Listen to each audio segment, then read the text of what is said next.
दोस्तों हॉलीवुड में हर हफ्ते कोई ना कोई ऐसी मूवी रिलीज कर दी जाती है जिसकी स्टोरी बेस्ड होती है किसी भी किलर कॉन्ट्रैक्ट के ऊपर। यानी कि एक किलर जिसे एक कॉन्ट्रैक्ट दिया जाता है और उस कॉन्ट्रैक्ट को वो पूरा नहीं कर पाता है और लास्ट तक उसी की एजेंसी उस किलर को मारना चाहती है। और इस तरह की मूवीज आपने शायद बहुत सारी देख रखी होगी हॉलीवुड में। और आज हम जिस मूवी के बारे में बात करने जा रहे हैं, इस मूवी में भी आप कुछ ऐसी ही चीजें देखने वाले होते हैं।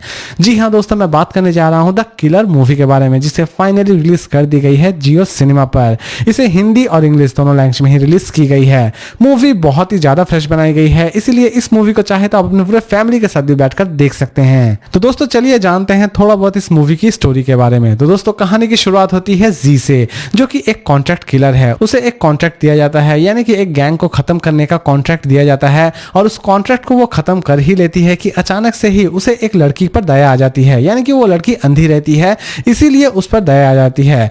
लेकिन जी की एजेंसी जो कि किसी भी तरह से उस लड़की को भी मार देना चाहती है, क्योंकि जी की एजेंसी कोई भी सबूत नहीं रखना चाहती है। जी को फिर से बुलाया जाता है उस लड़की को मारने के लिए, लेकिन जी का लगाव उस लड़की से थोड़ा बहुत ज्यादा बढ़ जाता है और जी किसी भी तरह से उस लड़की को नहीं मारना चाहती है। इसी बीच अचानक से ही जी को यह पता चलता है कि उसकी ही एजेंसी अब उसे मार देना चाहती है। जैसे कि आप बहुत सारे हॉलीवुड मूवीज में पहले से ही ऐसी चीजें देख रखी होगी। तो दोस्तों जैसे ही जी को यह पता चलता है कि उसकी एजेंसी उसे मार देना चाहती है और उस अंधी लड़की को भी मार देना चाहती है, वो निकल पड़ती है अपनी ही एजेंसी को पूरी तरह से खत्म करने के लिए।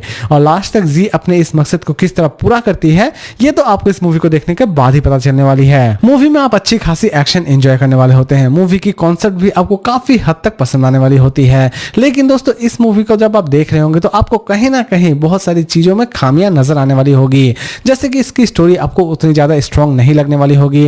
एक्शंस में भी बहुत सारी खामियां आपको इस मूवी में नजर आने वाली होगी। इवन इस मूवी की एंडिंग भी हो सकता है कि आपको उतनी भी ज्यादा पसंद ना आए। तो दोस्तों अब बात करते हैं इस मूवी की रेटिंग के बारे में। तो दोस्तों अगर मैं इस मूवी को रेटिंग दूं तो मैं इसे रेटिंग दूंगा 5 में 3 स्टार, क्योंकि दोस्तों ये मूवी मेरे लिए रही एवरेज मूवी। और सबसे बड़ी बात दोस्तों, इस तरह की मूवी शायद लाखों या करोड़ों में पहले से ही रिलीज हो चुकी है। बस बात रहती है सिर्फ प्रेजेंटेशन की। लेकिन दोस्तों इस मूवी की प्रेजेंटेशन भी उतनी ज्यादा इंटरेस्टिंग आपको नहीं लगने वाली होगी। तो दोस्तों अगर आप सोच रहे हैं कि इस मूवी को हम देखें या ना देखें, तो दोस्तों एक्शन और थ्रिलर मूवी अगर आप देखना पसंद करते हैं तब आप इस मूवी को देख सकते हैं। लेकिन अगर आप सोच रहे हैं कि इस मूवी में हम कुछ नया देखें, तो आप इस मूवी को पूरी तरह से स्किप कर सकते हैं, क्योंकि इस मूवी में नया कुछ भी नहीं है। तो दोस्तों उम्मीद करता हूं कि आज का ये रिव्यू आपको पसंद आया होगा। तो फिर मिलते हैं एक नई वीडियो के साथ।